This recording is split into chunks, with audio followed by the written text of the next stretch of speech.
ಬಿಜೆಪಿಯಿಂದ ಶಾಸಕ ಯತ್ನಾಳ್ ಉಚ್ಚಾಟನೆಗೆ ಬೆಂಬಲಿಗರು ವಿರೋಧವನ್ನು ವ್ಯಕ್ತಪಡಿಸಿದ್ದು, ವಿಜಯಪುರ ನಗರದ ರಾಷ್ಟ್ರೀಯ ಹೆದ್ದಾರಿ 52ರ ಬೈಪಾಸ್ನಲ್ಲಿ ಪ್ರತಿಭಟನೆಯನ್ನ ನಡೆಸಿದ್ದಾರೆ.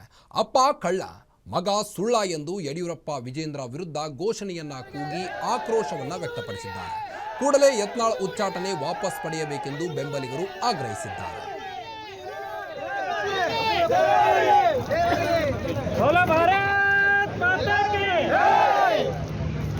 ಹಿಂದೂಲಿ ಬಸವಣ್ಣ ಪಾಟೀಲ್ ಸರಿ ಬಸವಣ್ಣ ಪಾಟೀಲ್